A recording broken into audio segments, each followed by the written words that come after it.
A disproportionation reaction is a redox reaction where the same species is both oxidized and reduced.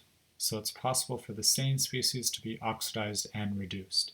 So in this example, we can see that the tin 2 is changing into tin 4, so it must be losing 2 electrons.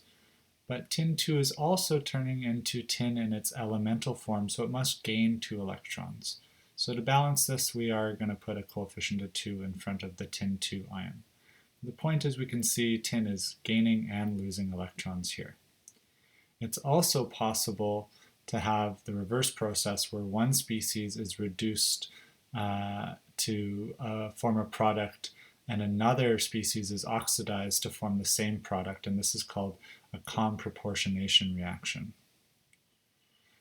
Let's take a look at an example of balancing a disproportionation reaction. One of the trickiest steps here is actually just being able to separate this reaction into its two half reactions. Once we can do that, it's pretty straightforward. So one strategy in order to do that is to monitor the oxidation states of each of the atoms involved in the reaction. So for example, we can see here, let's start with the easy ones that we know, like oxygen. So oxygens, each one's -2, so in this arsenate ion, arsenic must be +5. It's the exact same in the other compound, and so that means that the iodine must have an oxidation state of +3. Iodine in its elemental form would have an oxidation state of 0, and in the iodate ion, the IO3-, that means the iodine must have an oxidation state of +5. So we can see here that the iodine is going from +3 to 0, but it's also going from +3 to +5. So we can see here that the iodine is being oxidized and reduced. Okay. Arsenic is in the reactant, so that must mean that this arsenate ion must be a product in both of the oxidation and reduction reactions. And I'm going to put the iodine gas, the I2, with one of the products and the iodate ion as the product in the other reaction type. So I've split into my oxidation and reduction half reactions. Next, I'm going to go ahead and balance the two reactions as I have shown in the previous videos.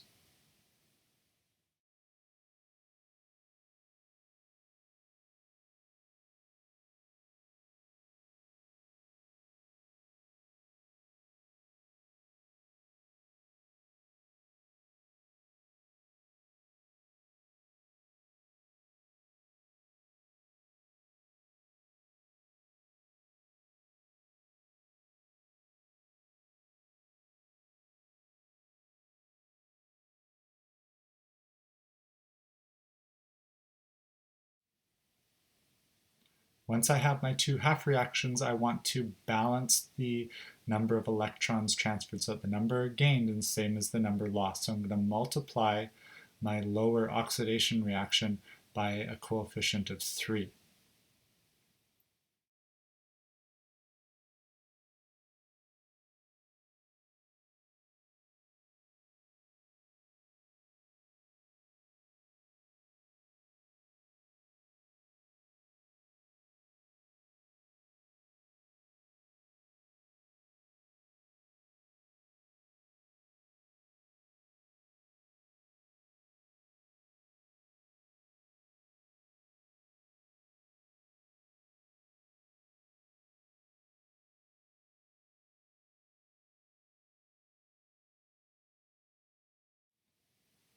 Next, I'm going to join my two half reactions together, and I'm going to cancel out and write any compounds that appear on as both reactants and products in their lowest form. So in this case, I'm just going to be canceling out the electrons and joining together the coefficients for any common compounds.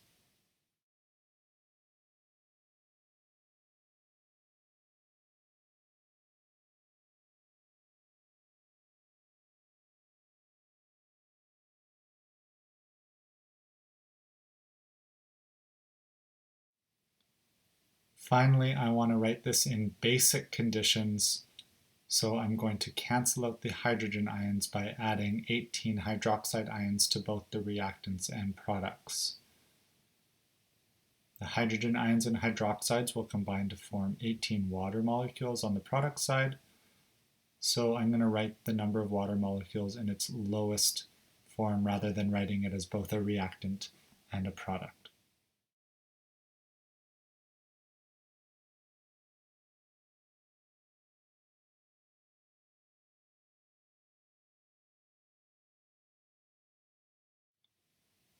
And there we have our final balanced disproportionation reaction.